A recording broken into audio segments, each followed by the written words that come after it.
आज की कहानी है कुत्ते और बकरी को कहानी।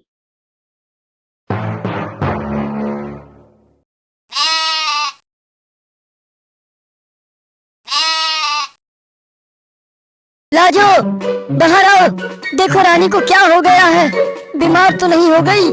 अरे ये तो बच्चा जन्मने वाली है, आप बैठिए मैं सब देख लूंगी। रानी बकरी ने दो प्यारे प्यारे बच्चों को जन्म दिया तो छन्नू के घर में खुशहाली का वातावरण छा गया।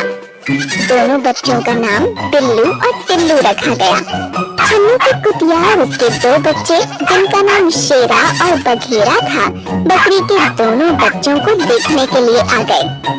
बिल्ली उनसे खेलना चाहते थे इसलिए आगे बढ़ गए। हमारे घर की आबादी बढ़ रही है, अब तक हम लोग कुल 6 हो गए हैं। ये लोग तो फैमिली प्लानिंग को नहीं मानते। अच्छा है, जनसंख्या बढ़ने दो। आप भी ना। इतना कहकर लाजो घर के अंदर चली गई। कुत्ते की पिल्ली और बकरी के बच्चे आपस में खेलने लगे। छन्नू ये देखकर बहुत खुश हो रहा था, वो भी उनके साथ खेल लेता था। उसे सब परिवार के सदस्य ही लगते थे, वो उनकी सुरक्षा का पूरा ध्यान रखता था। रात के समय बकरी रानी और उसके बच्चे एक कमरे के अंदर रहते।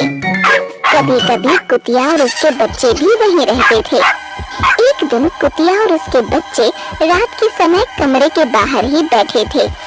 अचानक एक सियार छन्नू के घर की बाउंड्री के अंदर आ गया। कुतिया के कान खड़े हो गए, उसे अपने बच्चों की चिंता हो गई।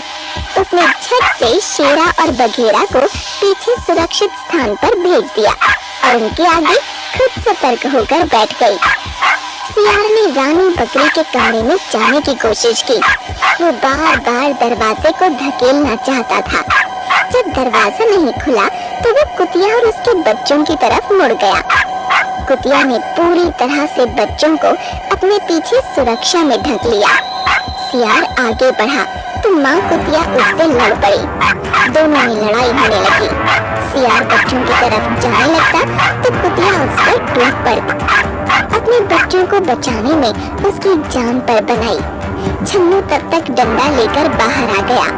सियार वहाँ से भाग गया, लेकिन कुतिया पूरी तरह से घायल हो चुकी थी। आज तक कभी यहाँ सियार नहीं आया था, आज पहली बार ये खतरा सामने आ गया। यदि मुझे इसका अंदाजा होता तो मैं इन्हें भी कमरे के अंदर ही रखता। मेरी प्यारी कुतिया देखो पूरी तरह से घायल हो गई है। दोनों बच्चे शेरा और बघेरा आकर अपनी माँ को उठाने की कोशिश करने लगे। कुतिया हिल भी नहीं पा रही थी। माँ उठो, सियार भाग गया। तुमने बड़ी बहादुरी दिखाई, तुम कुछ बोल क्यों नहीं रही हो? हाँ माँ, कुछ तो बोलो, तुम्हें बहुत चोट लगी है। मैं चाटकर ठीक कर दूंगा। मेरी माँ बहुत बहादुर है। माँ उठ जाओ ना, मुझसे बातें करो ना। कुतिया बेचारी कुछ देर पहले ही भगवान को प्यारी हो गई थी। उसका निर्जीव शरीर भला अब क्या बोलता। छन्नू और लाजो की आंखों में आंसू आ गए।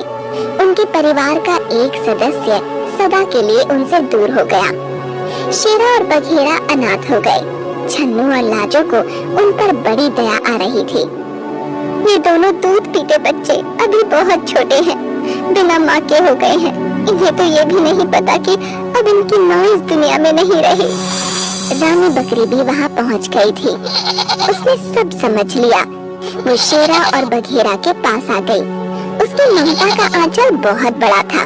उसने दोनों बच्चों को अपना लिया। शेरा और बघेरा रानी बकरी का दूध इस तरह से पीने लगे जैसे वही उनकी माँ हो। उन दोनों ने भी रानी बकरी को अपनी माँ बना लिया।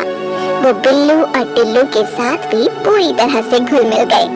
कहते हैं ना होता जिनका कोई उनका खुदा होता है। पिल्लों की माँ बकरी बन गई।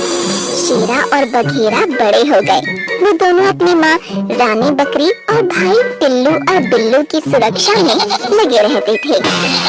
एक शाम सूरज ढलते ही वही सियार फिर से आ गया। कमरे का दरवाजा खुला था। रानी बकरी और बिल्लू टिल्लू वहीं पर थे। सियार जैसे ही आगे बिल्लू और टिल्लू की ओर बढ़ने जा रहा था कि शेरा और बघेरा ने उस पर हमला बोल दिया। अच्छी कदकाठी के शेरा और बघेरा ने सियार पर जबरदस्त हमला कर दिया। सियार नीचे गिर गया और शेरा बघेरा फिर उस पर टूट पड़े। उन दोनों ने सियार को संभलने का मौका ही नहीं दिया और काट काट कर उसे मौत के घाट उतार दिया। इस तरह से उनके द्वारा रानी बकरी, टिल्लू और बिल्लू की सुरक्षा हो गई और उन्होंने अपनी माँ की मौत का बदला भी ले लिया।